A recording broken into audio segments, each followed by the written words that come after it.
Magandang gabi po sa inyong lahat. Ako po si Gian Astro Sinival and I am from Ten Amoroto. At ito po ang aking video reporting about sa globalisasyong pang-ekonomiko.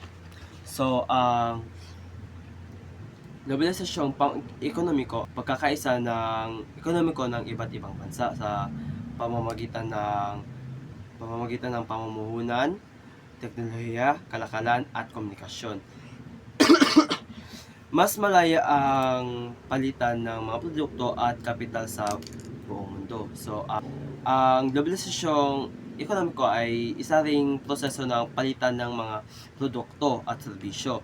At dahil po dito, napadali po ang ating mga trabaho at mas nag-improve po ang ating bansa dahil rin po dito. So, ma-mention ko po ang mga epekto nito sa ikalawang question.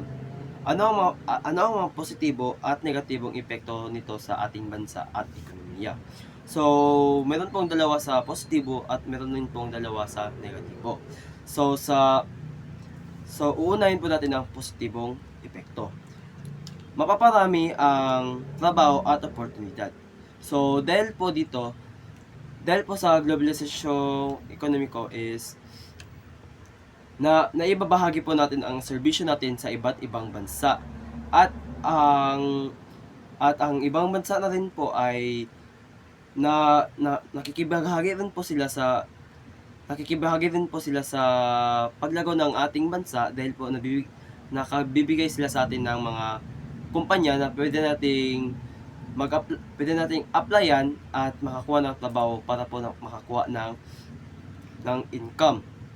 So sa pangalawang positibo naman po ay may mga bagong teknolohiya ang maibabahagi. Dahil po sa globalisasyong ekonomiko ulit is naibabahagi po ng mga ibang bansa ang kanilang mga teknolohiya sa iba't ibang bansa. At doon rin natin maibabahagi ang ating mga teknolohiya. So tulad na lang po sa Amerika, naibahagi po nila ang mga desktop, PC, phones, at mga medical equipments na teknolohiya. At ito rin po ay makakatulong sa ating paglago bilang isang bansa. So sa negatibo naman po, ang unang epekto nito ay ang isang panganib na pagkawala ng lokal na negosyo dahil sa malaking mga kumpanya. Dahil po ay na-overshadow po ng mga malalaking kumpanya na galing sa ibang bansa ang ating mga lokal na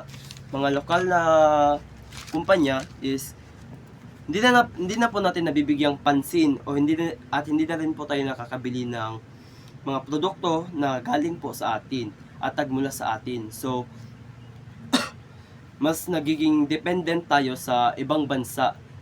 At doon din po papasok ang pangalawang negatibong epekto, ang pagdedepende sa ibang bansa. So, if naging dependent po tayo sa ibang bansa, meron pong scenario na hindi na po sila magbibigay at makikibahagi ng kanilang mga produkto at mga kumpanya. Dahil may makikita din silang ibang lugar na makakuha din pa sila ng doble ang income at mas malawak ang saklaw ng kanilang kumpanya. So, meron po talagang times na ganun. At kung mangyayari yun, paano natin susustensyahan ang ating sarili as a country? If naging dependent na po tayo sa ibang bansa na nagbibigay sa atin ng mga teknolohiya at mga produkto. At sa pangatlong katanungan naman po ay ano ang multinational at transnational na corporation? So ang multinational corporation is ang mga kumpanya na magkikita sa iba't ibang bahagi ng mundo. So example sa lang po nito is Coca-Cola. Ang soft drinks nila is it's highly recognized around the world. especially in UK, in America, sa Amerika, and dito rin po sa atin.